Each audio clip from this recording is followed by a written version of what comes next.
Olá, alunos da Escola Tuiuti, tudo bem com vocês? Professor Wagner Chaves de Geografia, trazendo mais uma aula. E hoje a gente vai fazer a correção da nossa avaliação. Lembrando, eu deixei a avaliação de quem entregou disponível no Google Drive, através de uma pasta. Então, só ir lá, procurar pelo seu nome, verificar a sua nota, verificar as anotações que eu fiz. E se for o caso, faça a refacção das questões que você errou e me envie novamente. Beleza? Então, vamos lá para a nossa correção. Questão 1. Assim como no Brasil, Angola também foi colonizada por portugueses e falam português. Porém, só conseguiu sua independência em 1965. Desde sua independência até 2002, o país esteve em uma guerra civil envolvendo a MPLA, Movimento Popular pela Libertação de Angola, e a UNITA, União Nacional para a Independência Total de Angola. Qual foi o elemento que causou tantos anos de guerra civil entre os dois grupos em Angola? Bom, pessoal, uma coisa que vocês não podem se esquecer de maneira nenhuma, que vocês vão carregar para o resto da vida. Entre 1945 e 1991, portanto, a segunda metade do século XX, o mundo viveu a Guerra Fria, um conflito entre Estados Unidos e União Soviética. A gente vai estudar isso no ano que vem, podem ficar tranquilos. Mas, basicamente, quase tudo que aconteceu nesse período tinha componentes políticos, porque ou o lado estava a favor da União Soviética ou estava a favor dos Estados Unidos. Tá? No caso de Angola, esses dois grupos eles lutavam pela independência de Angola em relação a Portugal, porém eles tinham espectros ideológicos diferentes. Então, de um lado, a MPLA era socialista, ou seja, estava alinhada com a União Soviética, e a UNITA era capitalista e estava associada com a África do Sul, que era o principal representante na África, e os Estados Unidos. Então, quem colocou assim, disputa pelo poder? É pelo poder, porque os dois grupos queriam estar no poder, obviamente. Porém, o que impediu os dois grupos de sentarem e ter uma conversa, ter um diálogo? Esse elemento político. Um grupo era de esquerda, um grupo era de direita. Um grupo recebia auxílio da União Soviética, o outro recebia auxílio dos Estados Unidos. E isso, pessoal, aconteceu em vários países da África, em alguns lugares da América. Ocorreram diversas guerras por conta disso, porque Estados Unidos e União Soviética eram potências. Eles não poderiam bater um de frente com o outro porque o mundo ia acabar. Os dois países tinham bombas atômicas. Então eles financiavam conflitos menores, enviavam armamentos, treinavam exércitos, tendo essa disputa de interesses. Então vai ter guerra do Vietnã, a guerra da Coreia. A Coreia é dividida até hoje, Coreia do Sul e Coreia do Norte. Né? E outras guerras aí causadas por esse fator político da Guerra Fria. Beleza? Então não é só pelo poder. Por que esses dois não conseguiam sentar e falar, fica aqui 4 anos você no poder, depois faz as eleições e quem sabe um do outro grupo entra, ou a gente alterna. Por quê? Porque tinha conflitos de interesses ideológicos, direita e esquerda, União Soviética e Estados Unidos. Tá bom? Questão 2. A história recente de Ruanda é marcada por um triste acontecimento, o genocídio de Ruanda. Explique o que é genocídio e quais foram os lados e motivos que estiveram envolvidos no genocídio de Ruanda. Então vamos lá, pessoal. Genocídio é o nome que a gente dá para tentativa de extermínio de uma população, seja ela por motivos religiosos, por motivos étnicos, por motivos políticos. Tá? Ao longo da história, a gente tem um monte disso. Tá? O Ruanda não foi exclusivo, não. Teve o genocídio dos judeus na Alemanha nazista, que nós chamamos de Holocausto. Tem vários genocídios de minorias étnicas, que são chamados também de pogroms. Tá? Então, pogroms, genocídio e holocausto são quase que sinônimos. Tá? Significa esse extermínio da população de uma minoria, seja aí o motivo qual for. Tá bom? Bem, agora a segunda parte da questão. Né? Quais os lados envolvidos no conflito em Ruanda? Tá? Foi um conflito étnico entre Tutsis e Hutus. E quais foram os motivos? Né? Bom, os Tutsis eles sempre dominaram a região. Eles eram uma minoria de pastores, mas eles tinham um poder econômico na região. Com o passar do tempo, com a colonização alemã, com a colonização belga, porque isso não foi da noite para o dia. Lembrando, eles tinham uma relação amistosa. Foi após anos de domínio de belgas e alemães que lá que mudou tudo. Tá? Essa relação de amizade entre Tutsis e Hutus, ela foi sumindo, foi se esfacelando. Tá? Quando o país se tornou independente, os Hutu, que era a minoria, tomaram o poder, e agora o cara que era o oprimido virou o opressor. Ele se torna, os governantes são todos Hutus, e os Tutsis, eles alegam perseguição. Então você tem pequenos conflitos entre Tutsis e Hutus. Tá? A gente não pode falar em uma guerra civil, mas havia o conflito entre essas duas etnias. Até que em 94, o avião que levava o presidente de Ruanda e do Burundi, que eram Hutus, foi abatido. Então os Hutus falaram assim, olha, os Tutsis abateram o avião do presidente para tomar o poder. Nós vamos matar os Tutsis. Então os Hutus começaram a pegar facão, pau, pedra, porrete, porque não era arma de fogo, tá, gente? E matar as pessoas indiscriminadamente. Então, era Hutu? Mata. Perdão, é um Tutsi? Mata. É um Hutu moderado, ou seja, um Hutu que não vai se levantar em arma? Pega ele também. Tá? Mais de 1 milhão de mortos em mais ou menos 100 dias. É uma coisa muito triste na nossa história recente, aconteceu em 1994, tá? Ontem, no ponto de vista histórico. Beleza? Questão 3. O que foi o regime do Apartheid que vigorou na África do Sul até 1994? Tá? Bom, pessoal, lembrando, a África do Sul ela foi colonizada primeiro por holandeses, pequenos fazendeiros holandeses, chamados de boeres, e depois chegaram os ingleses. Tá? De modo geral, holandeses e ingleses eram brancos, e eles estabeleceram uma segregação étnica com a população nativa da África do Sul, que era uma população negra. Então, o apartheid era essa segregação política, segregação espacial, segregação socioeconômica da população negra. Então, na África do Sul, até 1994, um negro não podia se candidatar a nenhum cargo público, não podia votar também. Algumas profissões eles não poderiam exercer, não tinham os mesmos acessos à educação e saúde. Então, eu vou tratar disso também um pouco quando a gente falar dos Estados Unidos, na região do Sul. Você tinha espaço que era destinado a pessoas brancas e espaço destinado às pessoas negras. Eu, como negro, indo num lugar branco, de pessoas brancas, eu poderia ser preso, apenas por estar naquele local. Então, essa segregação étnica-racial foi o apartheid que vigorou na África do Sul até 94. Em 94, o Nelson Mandela é eleito presidente e esse regime termina. O que não significa que a África do Sul não seja um país racista, tá? Uma parte significativa da população é caucasiana, é branca. A população mais rica lá é branca, justamente porque explorou as riquezas, e é um lugar que tem muito racismo ainda, tá? Porque não é da noite para o dia que essas coisas vão sumir da história, não é? Então vamos lá. Questão 4, uma questão de verdadeiro e falso. Sobre os conflitos que ocorreram na África pós Segunda Guerra Mundial, considere V para verdadeiro e o F para falso. Então, A. Muitos países africanos conseguiram sua independência somente após a Segunda Guerra Mundial, em 1945.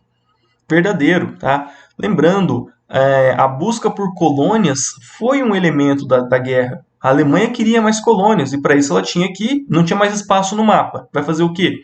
Vai brigar com as potências coloniais para tentar conquistar as suas colônias. Então, acabou a Segunda Guerra, as pessoas viram, olha, não dá mais para ter colônia, porque vai continuar tendo guerra. Então, esses países se tornaram independentes. Um dos últimos assim foi Moçambique, que a gente viu, e Angola também em 1975. Mas de modo geral, entre 1945 e 1960, quase todos se tornaram independentes. Beleza? B. Os conflitos no Sudão ocorreram por motivações religiosas. Grupos muçulmanos sunitas do norte buscaram islamizar cristãos, xiitas e outras religiões locais praticadas no sul. Verdadeiro, tá, gente? Lá nós temos uma questão religiosa muito forte. A gente já falou dessa diferença entre o islâmico sunita e xiita. Então, não é exclusividade do Islã. A gente está vendo agora no capítulo 3 que na Inglaterra tinha conflitos religiosos e as pessoas perseguidas se mudaram para o Novo Mundo, que veio a ser os Estados Unidos. Então, não é uma coisa exclusiva da África ou exclusiva da religião islâmica. Tá?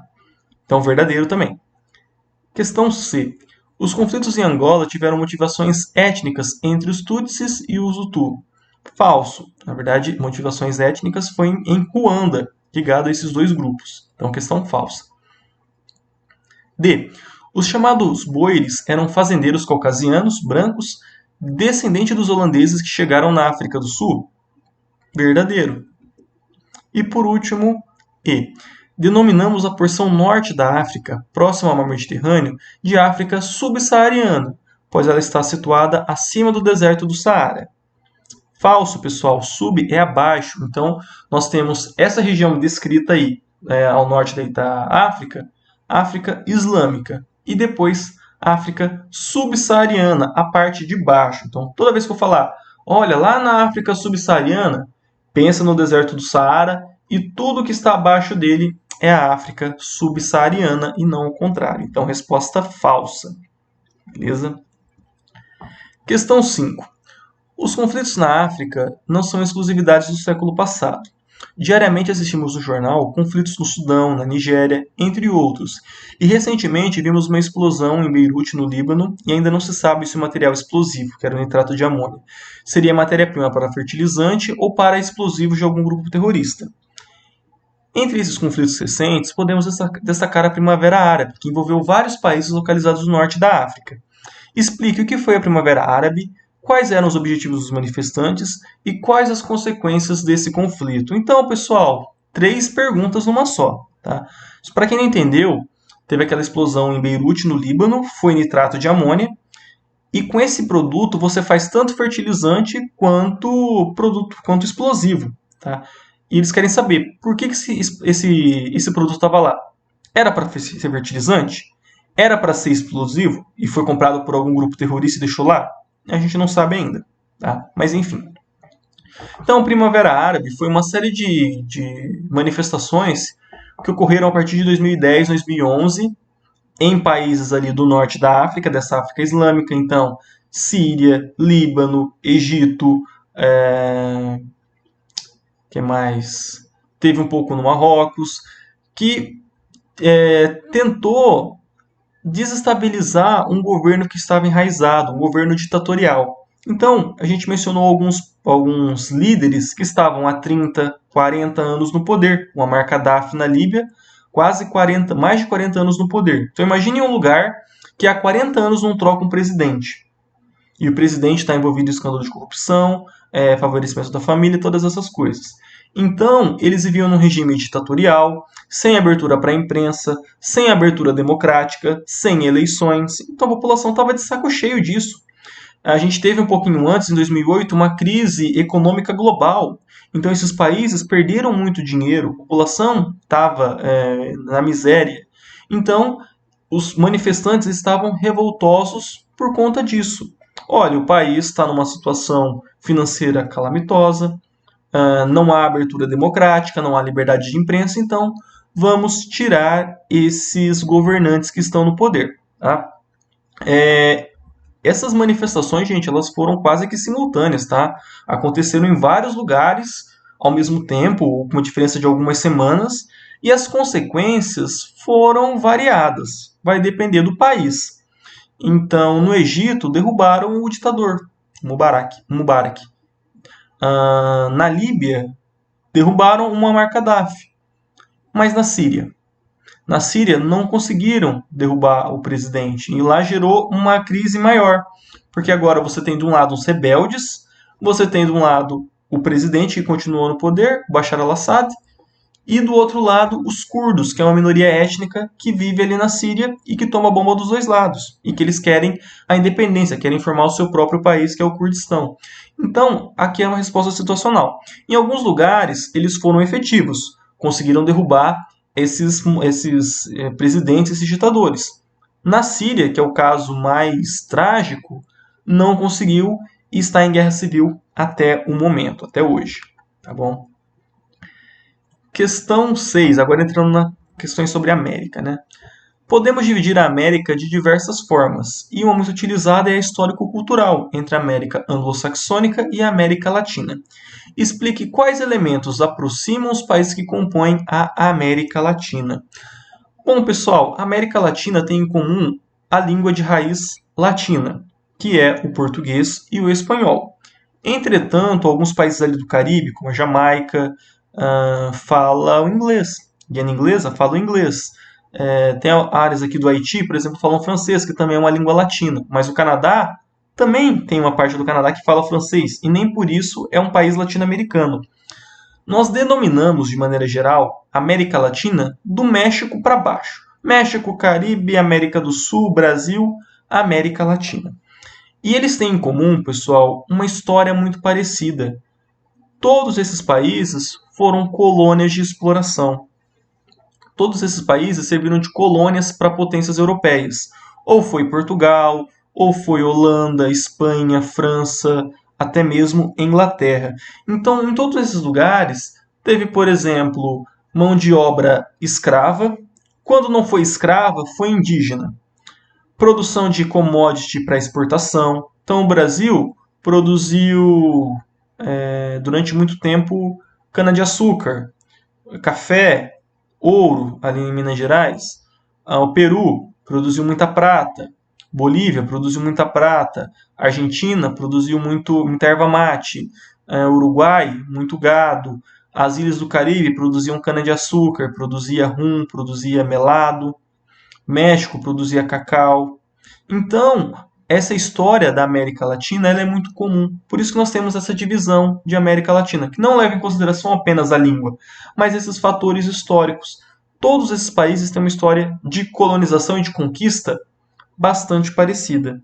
Diferente do que a gente está vendo nos Estados Unidos, sobretudo ao norte dos Estados Unidos, que lá você tinha liberdade de crença, você tinha a pequena indústria, a indústria manufatureira. Na América Latina não vai ter isso. Vai vir, muito depois.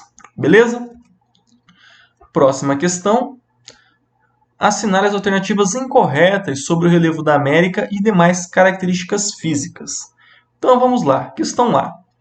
Em toda a costa oeste, ou seja, a costa do Pacífico da América, encontramos cadeias de montanhas, como os Andes e montanhas rochosas. Verdadeira, então não assinala. B. A América é caracterizada por ser um relevo antigo, com ausência de dobramentos modernos. Falso, gente. Montanhas rochosas e Andes são dobramentos modernos. Então, até hoje acontecendo, porque lá você tem tectônica de placas, tem vulcanismo. Então, o relevo está se mudando lá toda hora. Agora, se falasse assim, se na costa leste da América temos um relevo antigo, aí é verdadeiro, mas na América como um todo, não. Tá? Então, resposta incorreta, assinala ela. C. A existência de correntes marítimas frias, tanto no sul quanto no norte, colabora para o clima desértico e semiárido de algumas áreas da América. Verdadeiro, pessoal. A gente já viu como uma corrente marítima fria contribui para ter deserto no continente. Porque se a água é fria, vai precisar de mais calor para essa água evaporar e fazer chuva. Tá? Então, nós temos, por exemplo, o deserto da Califórnia, no norte, e deserto do Atacama, aqui na região sul, na América do Sul, que existem por conta dessa corrente marítima fria. Então, verdadeira não marca também. Questão D. O choque das placas de coco com a placa do Caribe deu origem à Serra Madre, um istmo que liga a América do Norte à América do Sul. Lembrando, istmo é uma ponte de terra. E verdadeira também. E a própria Serra Madre é o que? É um dobramento moderno. Choque de duas placas tectônicas formando um relevo positivo, um relevo, um relevo de montanha. Né? E por último, E. Terremotos, vulcanismos e falhas tectônicas ocorrem com frequência na costa leste da América.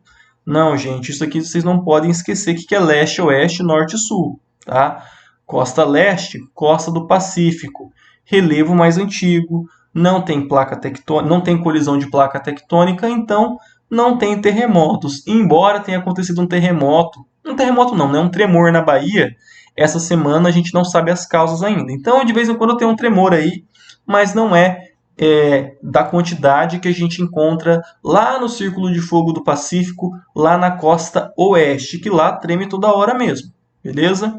Então as respostas que vocês deveriam assinalar eram B e E, tá bom?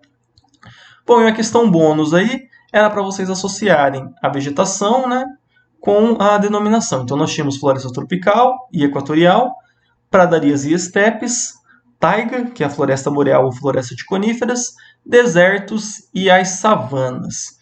Então, a primeira, vegetação encontrada no Brasil caracterizada por árvores de pequeno e médio porte, com clima tipicamente tropical, períodos de cheia e de seca. Qual que é essa vegetação? As savanas, que aqui no Brasil nós chamamos ela de cerrado, tá, gente? Mas é savana e. Próxima. Vegetação encontrada na costa oeste da América do Norte e América do Sul. O relevo possui grande influência no clima dessas áreas. São os desertos que eu acabei de mencionar, tanto o deserto da Califórnia quanto o deserto do Atacama no Chile. São desertos que têm influência tanto da corrente marítima quanto do relevo, porque o relevo é muito alto, a umidade não chega lá em cima. Bom? Próxima. Vegetação presente em toda a América Central e no Brasil. Compõe a vegetação da floresta amazônica e mata atlântica. Essa daqui tá fácil, né, gente? Floresta tropical e equatorial. Bem facinho, resposta A. Próxima. Formação vegetal que ocorre em altas latitudes, é associada ao clima frio e está presente em grande parte do Canadá. Essas são as taigas, ou a floresta de coníferas, aquela floresta de pinheiros, floresta boreal. Boa parte do Canadá é só floresta boreal. E outra partezinha lá é taiga. Tundra. E a última, formação vegetal que ocorre em lugares com clima temperado continental. Verões quentes e invernos frios. Ocorre na área central dos Estados Unidos. É o que sobrou a pradarias e estepes. B. Tá? Então, pessoal, a avaliação não estava difícil, estava bem fácil. O que vocês precisavam era fazer a leitura. E eu peço novamente, vocês têm tempo, vocês têm materiais, então façam respostas um pouco mais longas. Vocês escrevem respostas muito simples, muito básicas e acabam não ganhando a nota integral. Então se esforcem um pouquinho mais, escrevam um pouquinho mais. Beleza? Então se for o caso, faça a refacção, me envie. Um abraço, até a próxima aula.